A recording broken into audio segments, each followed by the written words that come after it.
ሳናሞናሙነው ነግቶ ልለይሽ ነው እያለ አልጋ ላይ መደረግ የነበረበትን ሳያደርግ በመቅረቱ የሚቆጭ ገጸ ባህሪ ሆኖ የሚዘፍንልን ፍቅርን፣ ጨዋታን፣ ወሲብንና ትዳርን በባህላዊ ሙዚቃዎች ውስጥ ያስኮመኮመን የወንዛችን ልጅ ይሁኔ በላይ በአዲሱ ዞማዬ የተባለ ሙዚቃ ቪዲዮ ላይ ልጁን ፍቅር ይሁኔ በላይን ተወዛዋዥ አድርጎ መከሰቱ ሌላ ትኩረት ስቧል።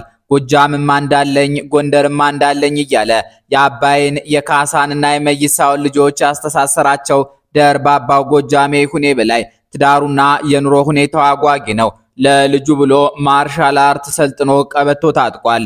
ሚስቱም እሱም ማስተርስ ዲግሪ አላቸው።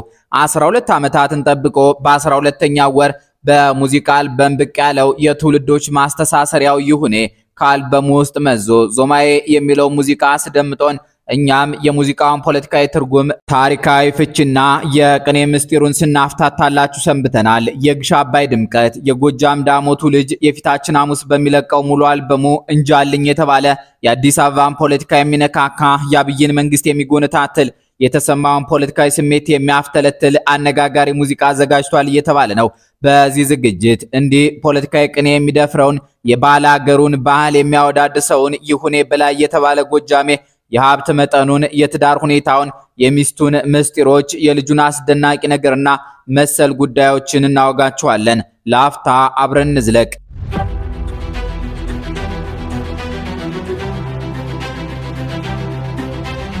በዓለም አቀፍ ደረጃ በስደትና በአገር ውስጥ ባሉ የመድረክ ክንዋኔዎች ሳንቲም በመስራት የሚታወቀው ድምፃዊ ይሁኔ በላይ ባለፉት 4 አስርት ዓመታት በስነ ጥበብ ዓለም ውስጥ ባሳለፈው ተከታታይ ጥረትና ልፋት ከፍተኛ የኢኮኖሚና የማህበራዊ ከፍታ ላይ መድረስ የቻለ የሙዚቃ ሰው ነው። ይሁኔ በላይ በመድረክ ትርኢቶች፣ በሙዚቃ አልበሞች ሽያጭ፣ በዓለም አቀፍ የኮንሰርት ዝግጅቶች እንዲሁም በዘመናዊ ዲጂታል የይዘት ማሰራጫ አማራጮች አማካኝነት ያከማቸው አጠቃላይ ሀብት በግምት እስከ 3 ሚሊዮን የአሜሪካን ዶላር ወይም በወቅቱ የኢትዮጵያ የውጭ ምንዛሬ ተመን ወደ ግማሽ ቢሊዮን የኢትዮጵያ ብር የሚጠጋ እንደሆነ ይገምታል።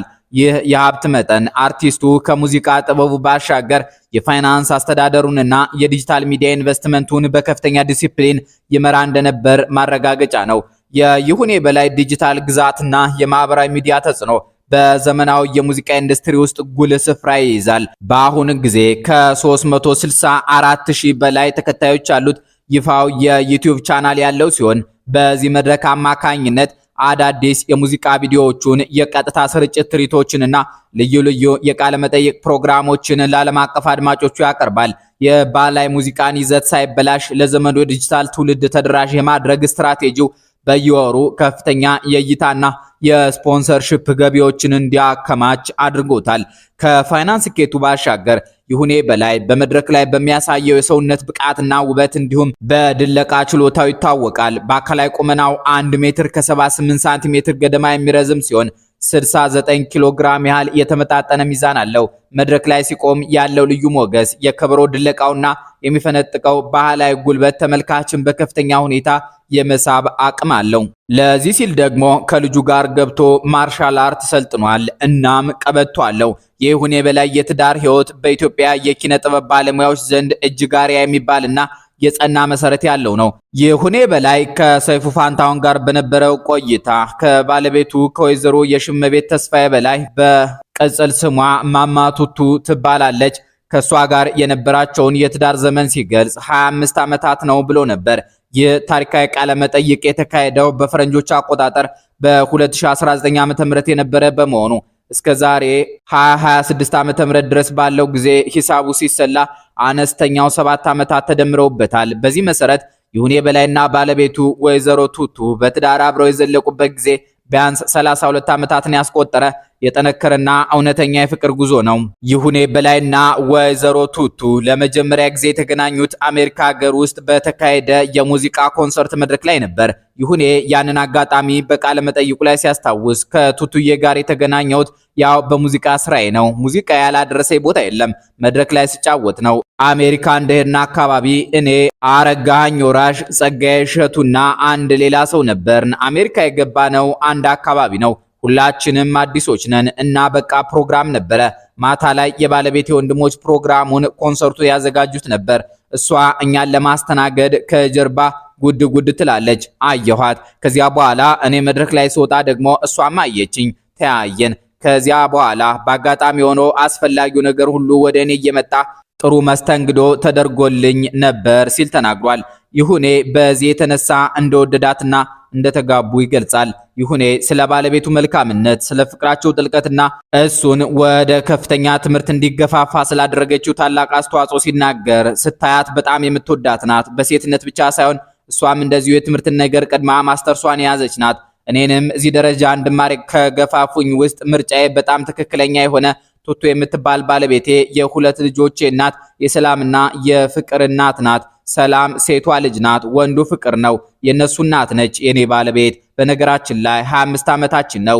በዚህ ወር ነው 25 ዓመታችንን የምናከብረው ሲል በፍቅር ገልጾታል። ስለ ትዳሩ ዘላቂነትና ስለ ፈጣሪው ምስጋና ሲያቀርብ ደግሞ እግዚአብሔር ሲሰጥህ እኔ በህይወቴ የጎደለብኝ ነገር የለም። እግዚአብሔር ይጠብቀኛል። ከምንም በላይ በእግዚአብሔር አምናለሁ። በስጦታዎቹ ሁሉ መሃል እግዚአብሔርን በመታወቅ ደረጃም በዚህ በመድረክ ደረጃም የእግዚአብሔር ፈቃድ ስለሆነ እግዚአብሔር ይወደኛል የሚል ሁልጊዜ ጸሎት አድርጋለሁ። በጣም ጥሩ ህይወት ነው። 25 ዓመት ምንም አይነት ችግር አልገጠመኝም። ምክንያቱም በጣም ደስ ብሎኝ ነው እየኖርኩ ያለሁት በማለት ተናግሯል። ከታላቁ የኪነ ጥበብ ሰው ይሁኔ በላይ ጥበባዊ ስኬትና ከፍታ ጀርባ ጠንካራ አርያነት ያለውና በራሱ መንገድ የታሪክ ባለቤት የሆነ የቤተሰብ መሰረት ይገኛል። በፍቅር ስማቸው ማማቱቱ ተብሎ የሚጠሩት ወይዘሮ የሽመቤት ተስፋዬ በላይ በምስራቅ ኢትዮጵያ በሐረርጌ ክፍለ ሀገር በጅግጅጋ ከተማ ነው የተወለዱት። ወይዘሮ የሽመቤት ታሪካቸው ከከበሩ የህግና አስተዳደር ቤተሰቦች ይመነጫል። አባታቸው ፊታውራሪ ተስፋዬ ወንድማገኘው ህግ አዋቂና የጅግጅጋ አካባቢ ገዥ ነበሩ። እናታቸው ደግሞ እመቤት ላቀች በየነ ይባላሉ። የመጀመሪያና ሁለተኛ ደረጃ ትምህርታቸውን በድሬዳዋ ከተማ በሚገኘው ታዋቂው ኖትርዳም ትምህርት ቤት ተከታትለው ያጠናቀቁት የይሁኔ በላይ ባለቤት ወይዘሮ የሽመቤት በኋላም ወደ አሜሪካ በመጓዝ በሳውዘርን ዩኒቨርሲቲ በማርኬቲንግና ቢዝነስ ትምህርታቸውን ተከታተሉ። አባታቸው የይሁኔን ውሃ አጣጭ ሕክምና እንድትማር ይመኙ የነበረ ቢሆንም የንግድና የማርኬቲንግ ዘርፉን በመምረጥ በትምህርት በታገዘ ሁኔታ ራሳቸውን አበቁ። በመቀጠልም በስትራየር ዩኒቨርሲቲ በቢዝነስ አስተዳደር የማስተርስ ዲግሪያቸውን አግኝቷል።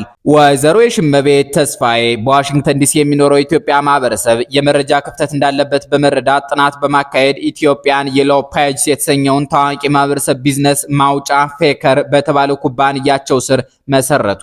የታላቅ ስራቸው በዋሽንግተን ዲሲ ምክር ቤት ዘንድ ትልቅ እውቅና አግኝቶ መስከረም 5 ቀን የኢትዮጵያን የሎው ፔጅስ ቀን ተብሎ እንዲሰየም አድርጓል።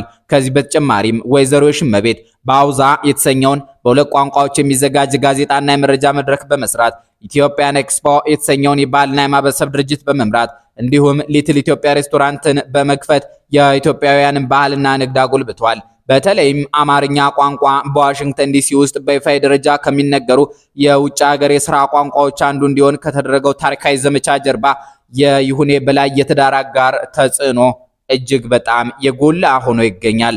በርካታ የዓመቱ ምርጥ ባለሀብትና የማህበረሰብ አገልጋይ ሽልማቶችን የተቀዳጁት የይሁኔ በላይ የትዳር አጋር የሽመቤት ተስፋዬ ለባላቸው ለይሁኔ በላይ ጥበባዊ ስኬትና ለቤተሰባቸው ጥንካሬ ታላቅ ሕይወት አምድ ሆነው ዘልቀዋል። ይሁኔ በላይና ወይዘሮ የሽመቤት ተስፋዬ በትዳራቸው ፍቅር በላይና ሰላም በላይ የተባሉ ሁለት ልጆችን አፍርተዋል። ይሁኔ በስደት ሀገር እየኖረ የኢትዮጵያዊነትን ባህልና ማንነት ለልጆቹ ለማስተላለፍ ያደረገውን ጥረት በሰፊው ገልጿል። ልጆቹን በየሳምንቱ በባህላዊ አልባሳት አጊጠው ፎቶ ቤት የመውሰድ የገጠርን ሕይወት እንዲያውቁ ደበሎ አልብሶ ከከብቶች ጋር እንዲጫወቱ የማድረግ ልማድ ነበረው። ስለ ልጆቹ እድሜና የልጅነት ትዝታ ይሁኔ ሲናገር 2 ዓመት ልዩነት አላቸው። ፍቅር ያኔ ምናልባት 3 ዓመት ቢሆን ነው ሲል የሆነ እድሜው ላይ የሚያሳየውን ፎቶ ያሳያል።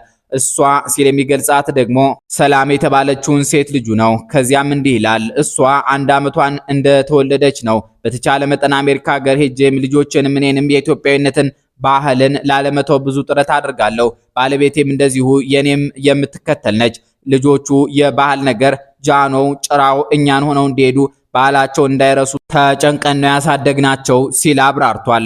ይሁኔ በላይ ስለ ወንዱ ልጁ ፍቅርና ስለ ልጅነት አስተዳደጉ አክሎ አርቲስት መሆንስ እስከዚህ ድረስ እኔ ነኝ እየመራው ያመጣሁት። ደበሎ ለብሶ ከከብቶች ጋር እየተጫወተ የከብቶችን ሽታ እያሸተተ የኔን እንዲያይና ከዚያ በኋላ የራሱን እንዲወስን ብዙ ገፍቼዋለሁ። አሁን ስራ ይዞ 22 ዓመቱ ነው። ራሱን ቤት ገዝቶ ወጥቷል። ከእንግዲህ በኋላ በራሱ ቤት ነው እሱ ራሱን ነው የሚወስነው። ከዚህ በፊት ያሉት በቤቱ የቤተሰቦቹ ጥረት ነው ብሏል። ይህን የተናገረው ከ7 ዓመት በፊት ነው። ልጁን ወደ ቴኳንዶና ዳንስ ስልጠና ሲወስደው ራሱ ይሁኔ በላይም አብሮ በመመዝገብ አሪያ ለመሆን የሞከረበትን አጋጣሚ ሲገልጽ ደግሞ ልጅህን ለማስተማር ስትፈልግ መጀመሪያ አሪያነትህን ስታሳያቸው ልጆች ይማራሉ። እሱ ኮሌጅ እያለ እኔ የመጀመሪያ ዲግሪን አገኘው። ከዚያ በኋላ ወደ ማስተርስ ቀጠልኩ። እሱ አልፎኝ እንዲሄድ ስለምፈልግ ነው ልጄን ቴኳንዶ አስመዝግቤው ገና 4 ዓመቱ ነው። እኔም ተመዘገብኩ። ቆሜ ከማይዋልኩና አብሬ ጀመርኩና 1 ዓመት ተኩል ያህል ተማርኩ ሲል ተናግሯል። የልጃቸው ፍቅር ይሁኔ በላይ የህይወት ታሪክ ከአባቱ የተረከበውን የጥበብ አድራ የሚያሳይ ነው። ፍቅር በአሜሪካ ተወልዶ ያደገ ቢሆንም ከወላጆቹ የተቀበለውን የሀገር ፍቅር ሲገልጽ እኔ በአሜሪካ ተወልጄ ያደግኩ ኢትዮጵያዊ ነኝ። የይሁኔ በላይና በዲያስፖራው ህዝባችን በቅንነት የምታገለግለዋ ጠንካራዋ እናቴ ልጅ በመሆን እድለኛ ነኝ። የቱንም ያህል በውጭ ሀገር ብናድግም ልባችን ሁልጊዜ ከሀገራችን ከኢትዮጵያ ጋር ነው። ወላጆቻችን ለኛ ስኬት የከፈሉትን መስዋዕትነትና የደረስንበትን የባህል መሰረት ፈጽሞ መርሳት የለብንም። እርስ በርሳችን እንደ ወንድምና እህት ልንፋቀርና ማህበረሰባችንን ልናገለግል ይገባል ብለዋል። ይህ የባህልና የደም ትስስር በመድረክና በስነ ጥበብ ላይ በህያው ሁኔታ ታይቷል። ከ11 ዓመታት በፊት በተሰራው ጉዛራ በተሰኘው የአባቱ የሙዚቃ ቪዲዮ ላይ ፍቅር በህፃንነቱ ሲጨፍር ታይቶ ነበር። ከዓመታት በኋላ ደግሞ በዘንድሮ ዞማዬ በተሰኘው አዲስ የሙዚቃ ቪዲዮ ላይ አባቱን ተክቶ በከበሮ ድለቃውና በወሎ ባህላዊ ውዝዋዜው መሃል ተገኝቶ መድረኩን ሲያደምቀው ማየት የቤተሰቡን ጥበባዊ ትስስርና የትውልድ ቅብብል በላቀ ደረጃ የሚያስመሰክር ሁኔታ ሆኖ አልፏል። ይሁኔ በላይ በሙዚቃው መስክ ስኬታማ ከመሆኑ ባሻገር በትምህርቱም ከፍተኛ ደረጃ ላይ መድረስ የቻለ አርቲስት ነው። በኢንፎርሜሽን ሲስተምስ የመጀመሪያ ዲግሪውን እና የሁለተኛ ዲግሪውን ወይም ማስተርሱን አጠናቋል። ለትምህርት ያለው ፍቅር ከልጅነቱ የጀመረ እንደነበርና በስደትም ውስጥ ሆኖ ያላቋረጠው መሆኑን ሲናገር እኔ ድሮም ትምህርት በጣም ወድ ነበር። እስከ ሁለተኛ ደረጃ ትምህርት ቤት ድረስ ተማርኩኝ። ከዚያ በኋላ ግን ሙዚቃው ሳበኝና ወደ ጎጃም ጊሻ አባይ ኪነት የባህል ቡድን ተቀላቀልኩኝ። ከዚያ በኋላ ጥሩ ድል ስላገኘሁኝ አሜሪካን ሀገር ሰርቼ ኮንሰርት ለማድረግ የሚያስቡ አስተዋዋቂዎች ወሰዱኝና እዚያው ቀረሁ ብሏል። አክሎም ትምህርት ወደ መጨረሻ ነው የጀመርኩት። ማንኛውም ጊዜ መማር ይጠቅማል። ስትማርና ስትመረቅ ዘፈንም ቢሆን ደስ ይላል። ትምህርት እድሜ አይገድበውም። በተገኘው ሰዓት የህይወት ትምህርትም ቢሆን በህይወቱ ውጣ ውረድ ውስጥ ደግሞ ዕውቀት ያለበት ነገር ሲታከልበት ህይወትህንም ያድሰዋል ሲል ተናግሯል። ይሁኔ በላይ የታወቁ አልበሞችና ነጠላ ዜማዎች መካከል ሰከን በል፣ ድምድም፣ ዘገሊላ፣ ይጎደለኛል፣ ጉዛራ፣ ኩኩ መለኮቴና አሎ አሎ ሎሎ ይገኙበታል። በቅርቡ ደግሞ ዞማዬ የተሰኘ አዲስ አልበም ይዞ ብቅ ለማለት ዝግጅቱን አጠናቋል። እነሆ 1 ቀን ብቻ ይቀረዋል። የዚህ አዲስ አልበም መግቢያ የሆነውንና የአልበሙ መጠሪያ የያዘውን ዞማዬ የተሰኘ ነጠላ ዜማ በቪዲዮ በማስደገፍ ለህዝብ ማቅረቡ ትልቅ አድናቆትንና መነጋገሪያነትን አትርፎለታል። ለይሁኔ በላይ ግጥም የሰጠው ተስፋ ብርሃንና የዘፋኙ ውብ ድምጽ ከልጁ ፍቅር በላይ የወጣትነት የድለቃ ክህሎት ጋር ተዋህዶ ለነጠላ ዜማው ልዩ ስነ ጽሑፋዊና ባህላዊ ግርማን አጎናጽፎታል። በዓለማችን ረጅም ወንዝ አባይና በምድራችን ቅዱሱ ሐይቅ ጣና በተከበበችው በታሪካዊቷ ውቧ ብሎም ደርባቧ የጎጃም ምድር በፍኖተ ሰላም ከተማ እንደተወለደ የሚነገረው ታላቁ የኪነ ጥበብ ሰው ይሁኔ በላይ የኢትዮጵያ ባላገሮች የልባቸውን ዜማና የአእምሯቸውን ግጥም በጣፋጭ ድምጽ ሲያዜም የኖረ የጥበብ አምባሳደር ነው። በኢትዮጵያ አቆጣጠር ህዳር 30 ቀን 1954 ዓ.ም የተወለደው የ64 ዓመቱ ደርባባ ይሁኔ በላይ ገና ባዳጊነት እድሜው የዚያችን ጎጃም የተባለች የገነት አምሳያ ምድር ባህላዊ ቅርስ የቅኔ ልስላሴና የዜማ ጣዕም ከአካባቢው አየር ጋር አብሮ እየተነፈሰ አድጓል። የመጀመሪያና ሁለተኛ ደረጃ ትምህርቱን በፍኖተ ሰላም ከተማ በሚገኙ ትምህርት ቤቶች እንደተከታተለ ይነገራል። የይሁኔ በላይ ይፋ የሙዚቃ ህይወት በ1979 ዓ.ም አካባቢ በይፋ የተጀመረ ነው። መጀመሪያ ላይ በቆላ ዳሞት የኪነ ጥበብ ቡድን ውስጥ በመቀላቀል የመድረክ ልምዱን ያዳበረ ሲሆን በመቀጠልም በኢትዮጵያ ባህላዊ ሙዚቃ ታሪክ ውስጥ ጎልቶ ወደሚነሳው የጎጃም ግሽ አባይ የባህል ቡድን ተቀላቀለ። በዚህ ቡድን ስር ሆኖ ያቀረበውና የአገሬ ልጅ ባለጋሜ ትውልዷ ጎጃሜ የሚል ግጥም ያለበት ተወዳጅ ሙዚቃ የመጀመሪያው አልበሙ ውስጥ የተጠቀሰና ያንን ትዝታ የሚቀሰቅስ ነው። ቀጥሎም እረ ግቢ ግቢ በተሰኘው ሁለተኛ አልበሙ በመላ ኢትዮጵያ የገነነ ዝናን አተረፈ። በ1985 ዓመተ ምህረት ህይወቱን የጥበብ መንገዱን ወደ አሜሪካ ሀገር ያዛወረው ይሁኔ በላይ በዋሽንግተን ዲሲ፣ በሎስ አንጀለስ እና በአትላንታ በሚገኙ የኢትዮጵያውያን ማህበረሰቦች ዘንድ የሀገር ትዝታና የትስስር ምልክት ሆኖ አገልግሏል። ከጎጃም ገጠር ቀዬዎች እስከ አሜሪካ ታላላቅ ከተሞች፣ ከባህላዊ የከበሮ ምት እስከ ዘመናዊ ዲጂታል ዓለም የተዘረጋው የይሁኔ በላይ ታሪክ የሙዚቃ ጉዞ ብቻ አይደለም። ይህ ታሪክ የጽናት፣ የባህል አምባሳደርነት፣ የጠንካራ ቤተሰብና ከአባት ወደ ልጅ የተሸጋገረ አስደናቂ የደም ትስስር ህያው ምስክር ነው። የዛሬና በቃን። ሰላም ይስጥልን።